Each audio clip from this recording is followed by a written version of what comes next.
explosive report by Open Secrets has revealed that when civil war broke out in Yemen in early 2015, South African arms companies exported weapons to Saudi Arabia and the UAE worth billions of rands. Both countries are involved in civil conflict in Yemen with devastating consequences for the civilian population. Now, according to the report, weapons exported from South Africa should have been prohibited by the National Conventional Arms Control Committee. Now, why did this happen? That's the question we are asking. Dr. Navi Pillay, former UN High Commissioner for Human Rights, speaks to us, and she is in Durban. And we're also joined by Zen Mate, a researcher for Open Secrets, who are the people who made this investigation. Let me start with you, Zen Mate, in Cape Town. Firstly, just sketch out for us what your investigations have found, and specifically which company from South Africa benefited to what amount of money from that war that's currently ongoing in Yemen. Good afternoon, and thank you for having us in this important discussion. The new Open Secrets investigative report, Profiting from Misery, South Africa's Complicity in War Crimes in Yemen, reveals some of the South African arms companies that have cashed in on the sale of weapons to Saudi Arabia, as you mentioned, and the United Arab Emirates, the UAE, and who are two central parties in the Yemeni conflict. And our in-depth investigative report shows that since the war broke out in Yemen, several South African companies, with specific mention, as the report talks to part state-owned enterprise, Rheinmetall Denel Munitions, and Hensoldt, joined many global arms companies in profiting from the devastation and the resulting misery of Yemenis. And so both RDM and Hensoldt are majority owned by companies in Germany, where there has been a ban on sales of weapons to Saudi Arabia. Yet their South African subsidiaries continue to export weapons, which have provided a channel for German weapons to continue to fuel the war in Yemen.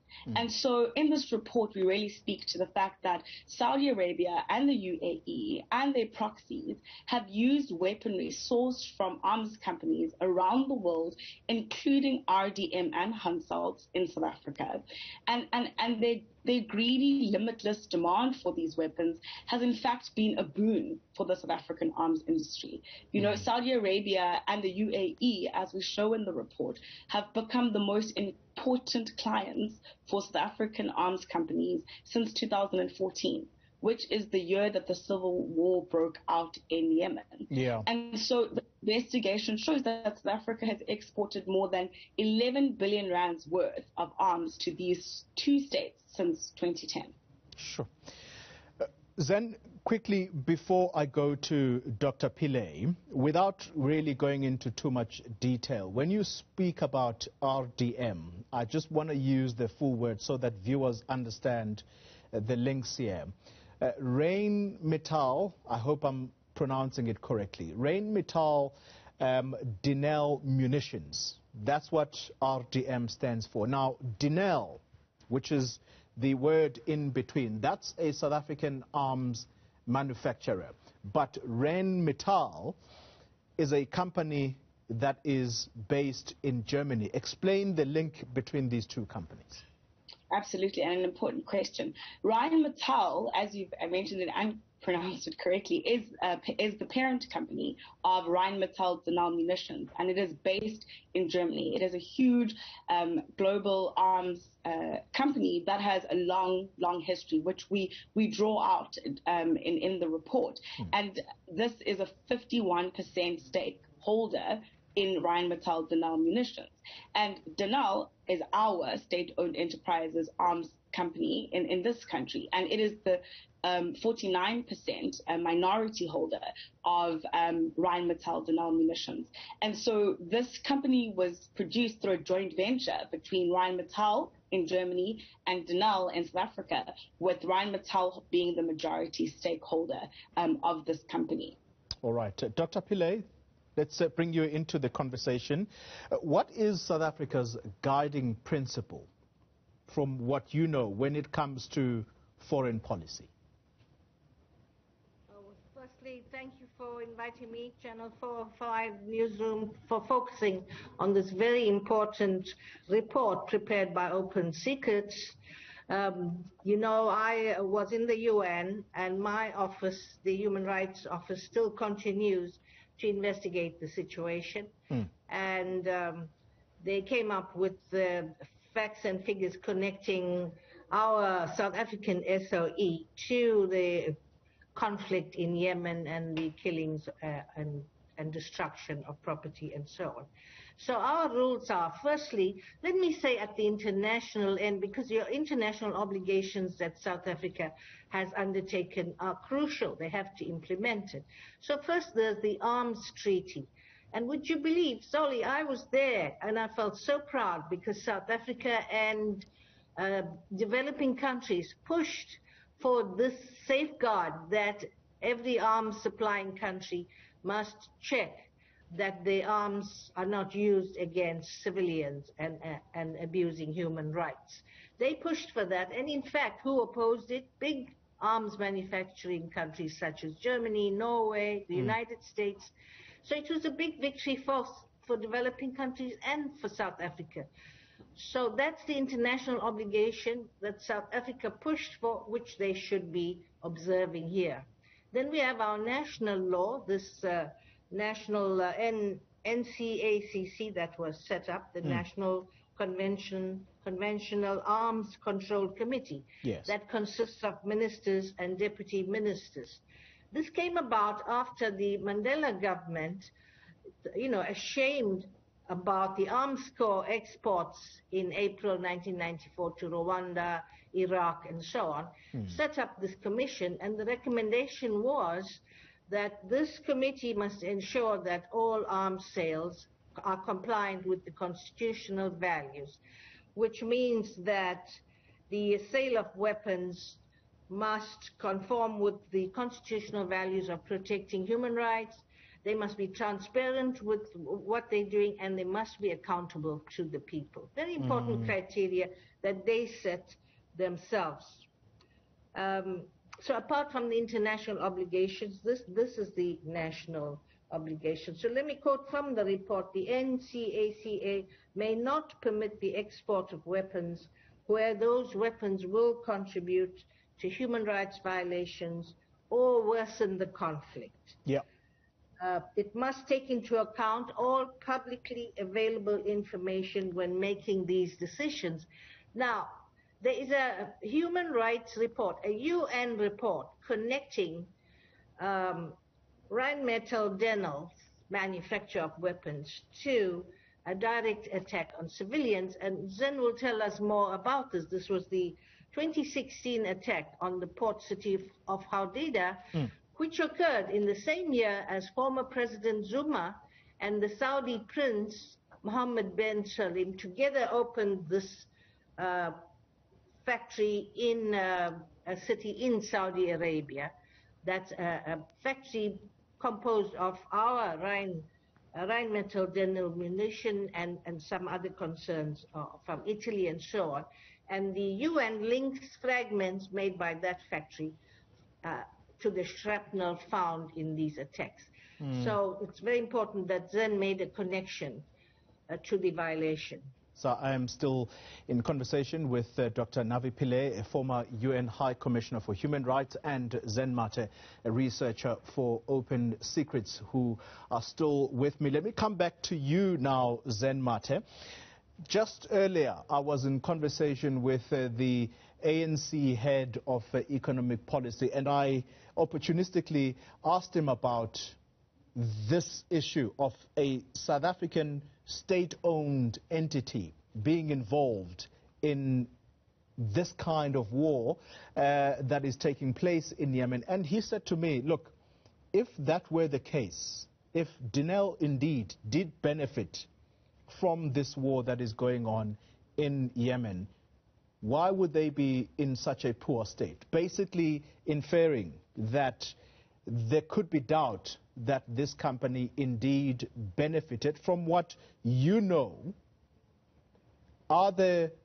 is there clear evidence of the flow of money as a result of the weapons that have been exported from South Africa to Saudi Arabia and the UAE, which end up in Yemen?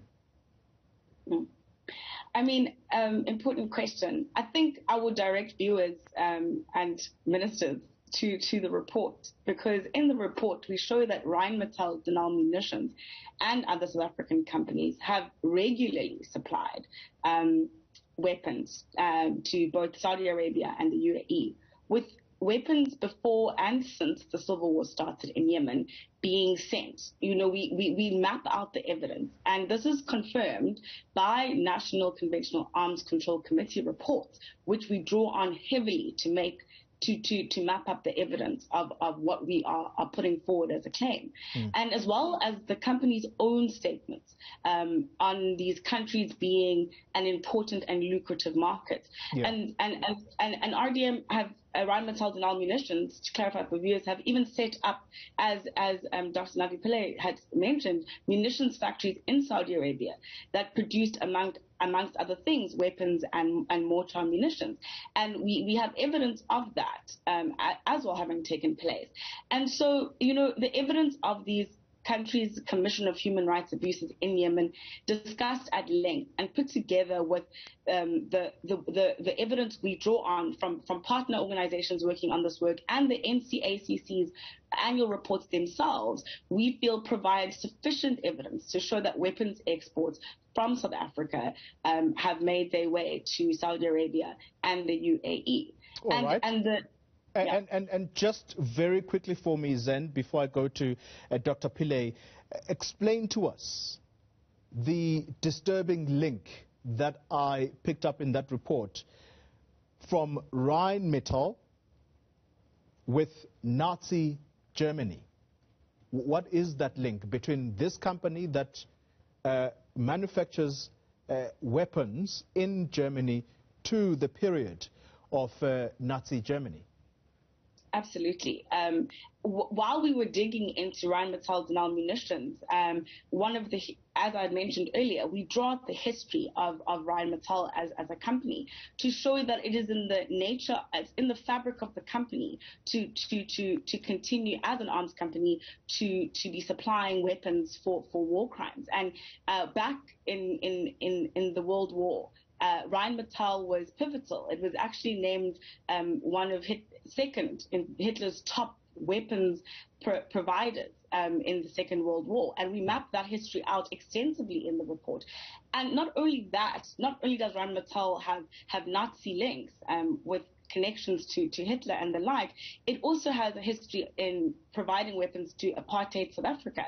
And in this report, we draw those links out, not just to map a history, but to show that the institutional fabric of arms companies is not new, and it's not something that has come up all of a sudden. All right. All right. And I'm sorry to cut in here. Dr. Pillay, as I come to you, I'm going to ask you the question about whether a South African state-owned company should be doing business with such a company with nasty links to such an ugly history. But before we do that, I want us to have a listen to just some of the activists in Yemen who describe the human cost of this war on the people of Yemen. مواطنة documented until now, since the beginning of the military campaign that is led by UAE and KSA, documented more than 500 cases of airstrikes against civilians. These airstrikes targeted schools, houses, hospitals, roads, infrastructure of all kind along the almost 6 years of the war. Dr. Pillay, I'm not sure if you were able to hear that, but airstrikes, 500 airstrikes, and whether you talk about schools, churches being targeted. The list goes on. Talk to us first about whether a South African state-owned company should have been doing business with Rheinmetall, which is this German company with the links to Nazi Germany, and on top of it provided apartheid South Africa with weapons at the time of racial upheaval. You know, Tony, I have been working outside the country for 20 years, and I was always seen as a representative of South Africa. And this is the question that people ask. They say, we all were anti-apartheid opponents, we supported your struggle, so how can South Africa now collaborate with the Nazi elements and others, countries that oppress Israel against Palestine, for instance? How can South Africa continue to trade and work closely with them? It's a matter of shame. And that's why I bring back the point that was decided by the Cameron Commission, the recommendation that the NCACC must ensure that the way they issue exports and licenses for arms exports must comply with the values of the Constitution. The values of the Constitution are human rights, to save lives. Now, together with this company with the Nazi past, we are now involved in human rights violations. There are many actors on the ground there in Yemen. We don't know who is receiving these weapons. Two very well-known terrorist groups are in operation on the ground there. Some of the government factions are supported by Saudi Arabia and UAE, but also the United States. This is where the big bombings, which is killing civilians, is happening. Should we be involved in all this? Is this why we struggle today? And I'm so alarmed that our tax money is being used for these blood weapons. Now, what Zen told us is all the information about the quantity of arms, the money that is being made, that's public information. Where do you think Open Secrets got it from? It's public information. And so, if you do have another conversation with your ANC colleague, just say, it's so important to find out the information rather than just to be in denial. The government and its body, this NCACC, should proactively implement the Constitution. They shouldn't sit back and wait for the media or for Open Secrets to come up with the information themselves. And frankly, the UN report was a public report, and Zen will tell us what the NCACC head told them when they asked about that report. Let's actually, the NCACC, which is this body of ministers here in South Africa and deputy ministers that are charged with the responsibility of being a watchdog when these weapons leave our shores.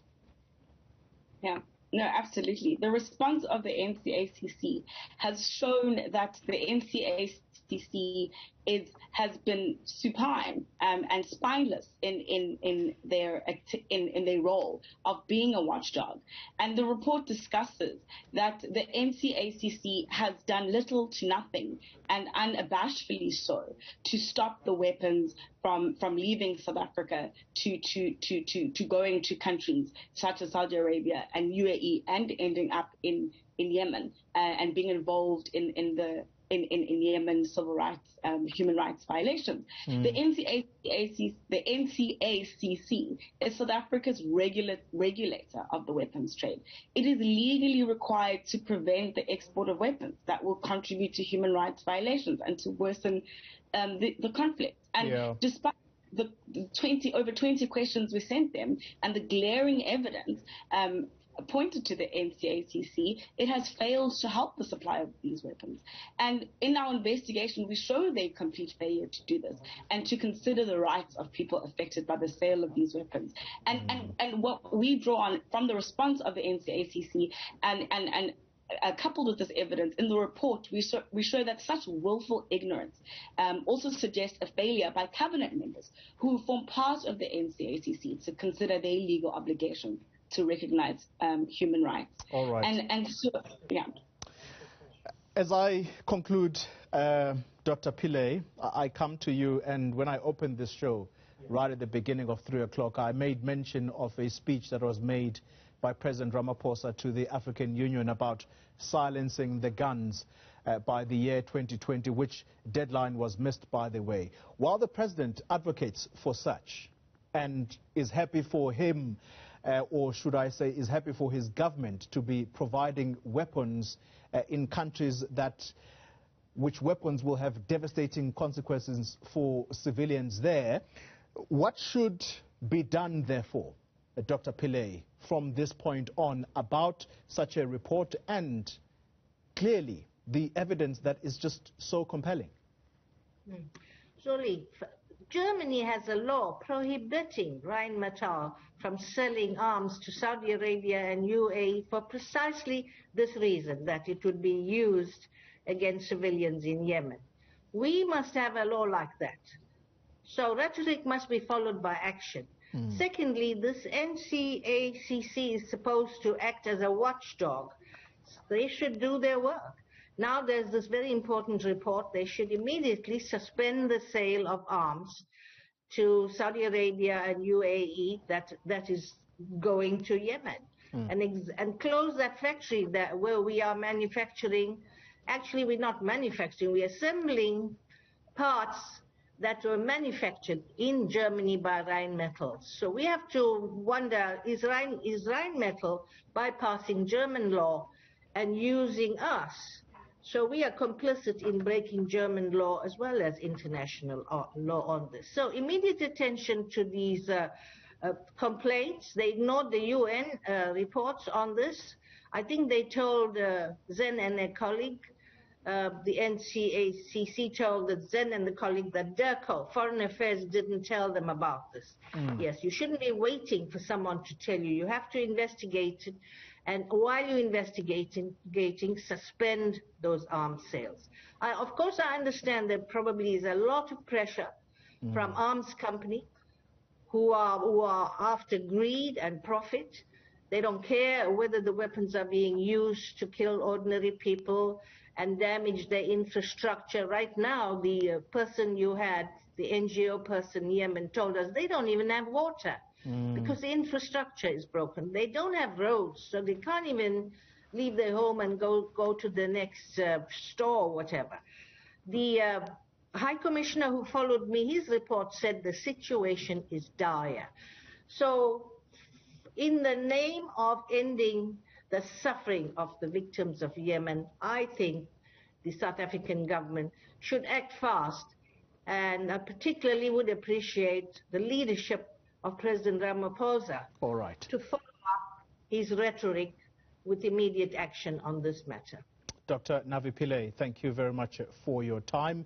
And she is a former UN High Commissioner for Human Rights, and Zen Mate, a researcher for Open Secrets. Thank you very much for your participation in this important discussion. And